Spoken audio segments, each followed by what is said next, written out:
শহীদ president Ziaur রহমানের পরে বাংলাদেশের আর কোনো রাজনৈতিক নেতৃত্ব দেশের ভিতরে এবং আন্তর্জাতিক পর্যায়ে ব্যাপক জনপ্রিয়তা বা গ্রহণযোগ্যতা পেয়েছে কিনা এই বিশ্লেষণ অনেকেই এখন করছেন এবং বাংলাদেশের অন্যতম বড় দুটি দলের প্রধান শীর্ষ ব্যক্তিত্ব রাষ্ট্র ক্ষমতায় থাকার সুযোগ পেয়েছে এবং কোনো সন্দেহ নাই এই দল দুটো শীর্ষ নেতৃত্ব বাংলাদেশের মধ্যে ভীষণভাবে জনপ্রিয়। কিন্তু রাষ্ট্র হিসাবে বাংলাদেশ কি আন্তর্জাতিক পরিমণ্ডলে বড় রকমের দৃষ্টি আকর্ষণ করতে পেরেছে? এটা আমরা সবাই জানি না, পারেনি।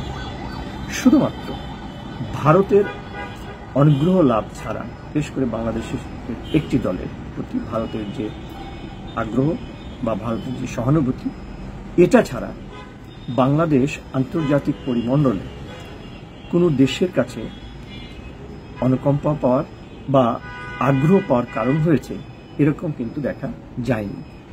বলা হতো যে জিয়াউর রহমান যখন রাষ্ট্র ক্ষমতায় ছিলেন তখন মধ্যপ্রাচ্যের সাথে বাংলাদেশের একটা ভালো সম্পর্ক গড়ে ওঠে, অর্থাৎ মধ্যপ্রাচ্যের সরকারগুলো বিশেষ করে সৌদি আরব বাংলাদেশকে অন্যতম মুসলিম দেশ হিসাবে খুবই কাছে টেনে নেয় এবং চীনের সাথেও একটা ভালো সম্পর্ক গড়ে ওঠে, যেটা আজও বিদ্যমান, তবে আগের উত্তাপে বা আগের অবস্থায় নেই।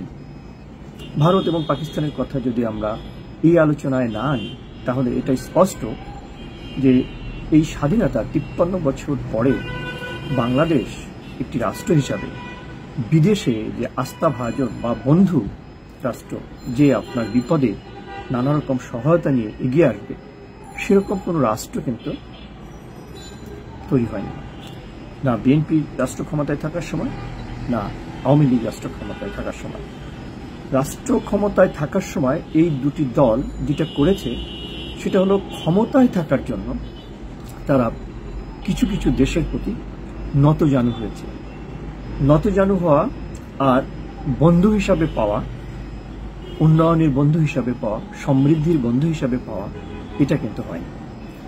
এবং দল হিসেবে বিএনপির ক্ষেত্রে তো আরো হয়নি, যে কারণে বিগত সময় ইভেন এখনো বিএনপির অনেক নেতা কর্মীকে আমরা বলতে শুনেছি, পাবলিকলি বলতে শুনেছি যে বিএনপি দল হিসাবে দেশের বাইরে তাদের কোনো বন্ধু নেই।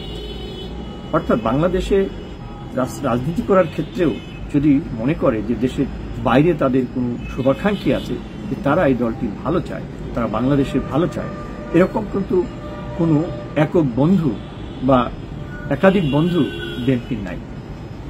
এটা বাংলাদেশের খুবই পরিচিত একটা বিষয়, বিশেষ করে যারা শিক্ষিত মানুষ, যারা লেখাপড়া করে বা যাদের সাধারণ জ্ঞান মোটামুটি হাই, তারা এই তফাৎটা মোটা দাগে বুঝতে পারেন। বর্তমান সময়ে যে প্রেক্ষাপটে প্রফেসর ডক্টর মোহাম্মদ ইউনূস বাংলাদেশের রাষ্ট্র ক্ষমতায় অধিষ্ঠিত হয়েছেন বা রাষ্ট্রের প্রধান ব্যক্তি হিসাবে কাজ করছেন, তার ব্যাপারে যদি আমরা বলি তাহলে পৃথিবীর এমন খুব কম রাষ্ট্রই আছে যে প্রফেসর ডক্টর মোহাম্মদ ইউনূসকে ভালোবাসেন না। প্রফেসর ডক্টর মোহাম্মদ ইউনূসকে যারা সমালোচনা করেন, খুবই ব্যঙ্গ করেন, তাদের ক্ষেত্রেও এটা বলা একেবারে অসম্ভব। ইউরোপের রাষ্ট্রগুলো, আমেরিকা, রাশিয়া, চীন, জাপান, কোন রাষ্ট্রের কথা ধরবেন, ইভেন প্রতিবেশী রাষ্ট্র যদি ভারতের কথাও ধরি, ভারতের রাজনৈতিক ব্যক্তিত্বের বাইরে বা ভারতের রাজনৈতিক পলিসির বাইরে রাষ্ট্র হিসাবে ভারতে যারা বুদ্ধা আছেন, ভারতীয় নাগরিক যারা আছেন, যারা স্কলার আছেন, যারা রাষ্ট্র নিয়ে খুব ভালোভাবে চিন্তা করেন, তারাও কিন্তু ডক্টর মোহাম্মদ ইউনূসকে একটা বিশেষ গুরুত্বের জায়গায় রেখেছেন। বাংলাদেশ রাষ্ট্রকে তারা যতটা সম্মান জায়গা দেওয়ার ক্ষেত্রে কৃপণতা করছেন, প্রফেসর ডক্টর মোহাম্মদ ইউনূসের ক্ষেত্রে কিন্তু ততটা করছেন না। এটা এই সম্প্রতি বিমস্টেক সম্মেলন এটা পরিষ্কার হয়ে গেছে। তার মানে আমরা যদি বলি যে স্বাধীনতার 53 বছর পর বাংলাদেশ আন্তর্জাতিকভাবে গ্রহণযোগ্য, সমাদৃত একজন বন্ধু সরকার প্রধান হিসাবে প্রফেসর ডক্টর মোহাম্মদ ইউনূসকে সুযোগ করে দিতে পেরেছে, বা প্রফেসর ডক্টর মোহাম্মদ ইউনূস সেই জায়গাটা বাংলাদেশের হয়ে পূরণ করেছেন। তার মানে বিষয়টা কি দাঁড়ালো? বিষয়টা এই যে বাংলাদেশ প্রফেসর ডক্টর মোহাম্মদ ইউনূসের নেতৃত্বে আন্তর্জাতিক পরিমণ্ডলেও একটা ভালো জায়গায় আছেন, একটা ভালো জায়গা দখল করেছেন। মাত্র 7টি মাস এবং খুবই বিধ্বস্ত, বিক্ষুব্ধ, সহিংস এবং একটা উত্তাল সময়ে প্রফেসর ডক্টর মোহাম্মদ ইউনূস বাংলাদেশের রাষ্ট্র পরিচালনার দায়িত্ব নিয়েছেন। একেবারেই স্বাভাবিক সময় না, খুবই উত্তাল একটা সময়। এবং রাজনৈতিক অবস্থা, প্রশাসনিক অবস্থা, বিশেষ করে আইন শৃঙ্খলা বাহিনীর অবস্থা ভয়ঙ্কর রূপে স্বাধীনতার পরে বাংলাদেশের প্রশাসনিক অবস্থা যে নড়বড়ে অবস্থা ছিল, এই 7 মাস আগে যে পরিস্থিতি বাংলাদেশ গিয়েছিল এর আগে যায়নি। তার মানে এমন একটা সময়ে প্রফেসর ডক্টর মোহাম্মদ ইউনূস বাংলাদেশের দায়িত্ব নেওয়ার পর দেশের মধ্যে অলরেডি একটা স্বস্তি এসেছে। বহু মানুষ প্রফেসর ডক্টর মোহাম্মদ ইউনূসের প্রতি অকুণ্ঠ ভালোবাসা প্রদর্শন করছে এবং যারা রাজনীতি করেন তারা হয়তো মনে মনে দুঃখ পেয়েছেন যে তাদের রাজনীতিকে অনেকটা ঢেকে ফেলেছে প্রফেসর ডক্টর মোহাম্মদ ইউনূসের চিন্তা, ভাবনা, পদক্ষেপ এবং এ পর্যন্ত তার সিদ্ধান্তগুলো। যে কোনো বয়সের ব্যক্তিকে যদি আপনি এখন জিজ্ঞেস করেন বাংলাদেশে যে বাংলাদেশের এই মুহূর্তে জনপ্রিয় ব্যক্তিত্ব কে, আপনারা জানার চেষ্টা করেন, দেখবেন প্রফেসর ডক্টর মোহাম্মদ ইউনূসের থেকে কোনো ব্যক্তিকে তারা আর মাথায় আনতে চান না। এবং প্রফেসর ডক্টর মোহাম্মদ ইউনূস যেটা বলেছেন যে দেশে এবছরের ডিসেম্বরে অথবা আগামী বছরের জুনের মধ্যে নির্বাচন হবে এবং তারা নির্বাচন দিয়ে নির্বাচিত সরকারের হাতে ক্ষমতা দিয়ে চলে যাবে। কিন্তু আমার দৃঢ় বিশ্বাস প্রফেসর ডক্টর মোহাম্মদ ইউনূসের যে পদক্ষেপগুলো, যে সিদ্ধান্তগুলো ইতিমধ্যে নিয়েছেন এবং যা তিনি করছেন, এদেশের মানুষ তাকে ক্ষমতা থেকে বিদায় নেওয়ার সুযোগ দেবেন কিনা, অর্থাৎ ক্ষমতা থেকে তাকে বিদায় নিতে দিবেন না। পরিস্থিতি যদি এরকম থাকে, বর্তমান যে পরিস্থিতি আছে এরকমও থাকে, বাস্তবতাটা এই হবে। ইতিমধ্যেই সামাজিক যোগাযোগ মাধ্যম আর ভোটের মাঠ আমরা জানি না, আমি জানি না তফাৎ কতটা হবে, তবে সামাজিক যোগাযোগ মাধ্যম থেকে যেহেতু গত 15 বছর আমরা দেখে আছি এবং সামাজিক যোগাযোগ মাধ্যমের ইনফ্লুয়েন্সে যেহেতু একটা সরকারের পতন হয়ে গেছে, বলতেই হবে সামাজিক যোগাযোগ মাধ্যম ছিল বড় একটা ফ্যাক্টর। তো সামাজিক যোগাযোগ মাধ্যমে যেহেতু প্রফেসর ডক্টর মোহাম্মদ ইউনূসের প্রতি মানুষের নিঃস্বার্থ ভালোবাসা প্রকাশ হচ্ছে এবং অপরদিকে রাজনৈতিক ব্যক্তিত্বদের, সে যে মাপের রাজনৈতিক দলই হোক, ব্যক্তি হোক, তাদের প্রতি কিন্তু তাদের সহানুভূতি অনেকাংশে কমে গেছে। তারা চায় না, বিশেষ করে এই মুহূর্তে চায় না যে দেশে কোন নির্বাচিত সরকার আসুক, প্রফেসর ডক্টর মোহাম্মদ ইউনূস বিদায় নেন। যদিও এই বিষয়টা অনেকটা আমাদের গণতান্ত্রিক কথাবার্তার সাথে যায় না, কিন্তু বাস্তবতা বাংলাদেশে এরকম হয়ে গেছে। হঠাৎ করে তিনি জনপ্রিয় হয়ে গেছেন। এর আগে জিয়াউর রহমানের ক্ষেত্রে হয়তো তাই হয়েছিল। ৭৫ 15 আগস্টের পরবর্তী সময়ে যে প্রেক্ষাপট এবং তারপরে প্রেসিডেন্ট জিয়াউর রহমান যখন ক্ষমতা গ্রহণ করে, তিনি কিন্তু বেশি দিন ক্ষমতায় ছিলেন না, মাত্র 3 বছর 3.5 বছর তিনি ক্ষমতায় থাকার সুযোগ পেয়েছিলেন। সেই সময়ে তিনি তার জনপ্রিয়তা এত ব্যাপক ছিল যে ব্যাপকতার কারণে তিনি বিএনপির মতো একটা রাজনৈতিক দল বাংলাদেশকে রেখে যেতে পেরেছিলেন এবং বহু মানুষ বিএনপির প্রতি আকৃষ্ট হয়েছিল এবং বিএনপি দলের প্রতি তারা এখনো নিবেদিত প্রাণ।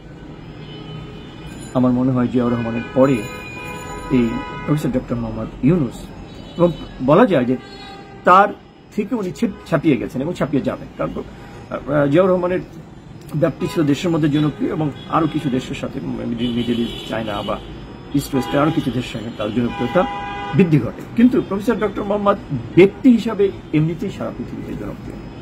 আর তিনি যখন বাংলাদেশকে রিপ্রেজেন্ট করেন তখন বাংলাদেশের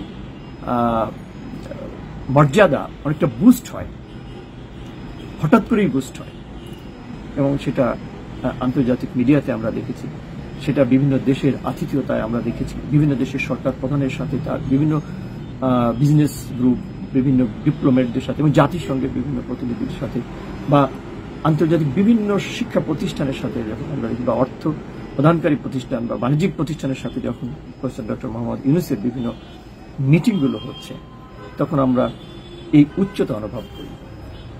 তো এটা হলো বাস্তবতা।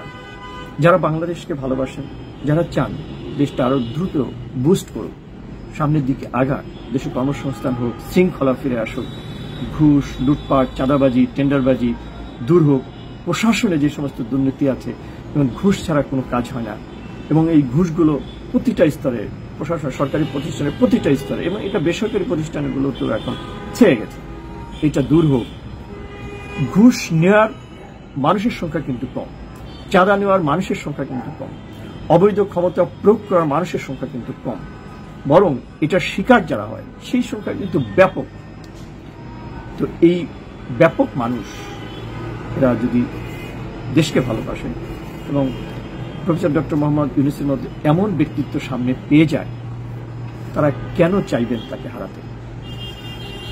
এই জন্যই অনেক সময় যা হচ্ছে, যারা বিএনপিকে ভালোবাসেন বা অন্য দলকে ভালোবাসেন, এরা ভালোবাসা থেকেও চান যে দেশে একটা জাতীয় সরকার হোক, এবং বা এটাও বলার চেষ্টা করেন যে সরকারই হোক প্রফেসর ডক্টর মোহাম্মদ ইউনূস সেই সরকারের শীর্ষে থাকে। কারণ তাদের এমন একটা বিশ্বাস স্থাপন হয়েছে যে প্রফেসর ডক্টর মোহাম্মদ ইউনূস যদি ক্ষমতায় থাকেন বা সরকার প্রধান হিসাবে থাকেন, তাহলে বাংলাদেশ অনেক কিছু করতে পারবে। জানি না প্রফেসর ডক্টর মোহাম্মদ ইউনূস কি করতে পারবে, কিন্তু এই বিশ্বাস জন্মেছে যে তিনি পারবেন। এই যে একজন নেতার প্রতি বা একজন ব্যক্তির প্রতি যখন একটা দেশের অধিকাংশ মানুষের মনোভাব হয় যে তিনি পারবেন, তিনি আমাদের ম্যাচ জেতাতে পারবেন। আমরা ক্রিকেট যখন দেখেছি, যখন ম্যাচে খুব টানটান উত্তেজনা, যখন ম্যাচ হেরে যাচ্ছে, কিন্তু যখন একজন ভালো প্লেয়ার ক্রিজে থাকে, তখন কিন্তু সবাই আশায় বুক বাঁধে যে না, তিনি পারবেন, তিনি ম্যাচটা বের করতে পারবেন, দলকে জিতাতে পারবেন, দেশকে জিতাতে পারবেন।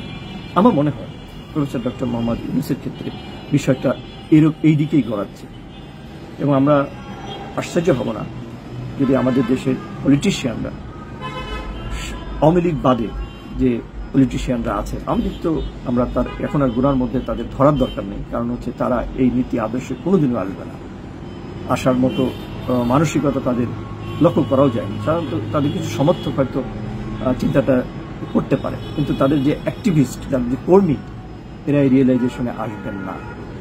আর এটা স্বাভাবিক, এরকম থাকাই কথা। তো যাই হোক, আমি যেটা বলছিলাম যে বাংলাদেশের সমস্ত রাজনৈতিক ব্যক্তিত্ব তারা যদি মনে করে যে আমরা দেশটাকে একটু ডেভেলপ করি, একটু সামনের দিকে বুস্ট করি, এরপরে আমরা আবার আমাদের মতো করে আমরা আমাদের দক্ষতা অনুযায়ী রাষ্ট্র পরিচালনা করব, আশা করি তারা ভালো করবেন।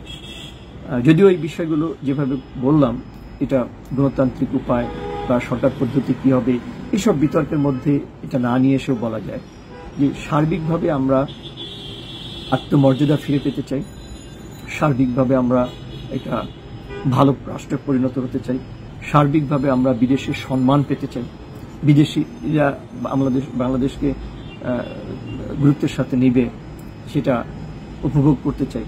তাহলে প্রফেসর ডক্টর মোহাম্মদ ইউনূসকে চূড়ান্তভাবে ব্যবহার করার ছাড়া আর কোনো ভালো বিকল্প আছে বলে মনে হয় না। সময় তো বন্ধুরা, ভালো থাকুন, সুস্থ থাকুন, নিরাপদ থাকুন। আল্লাহ হাফেজ।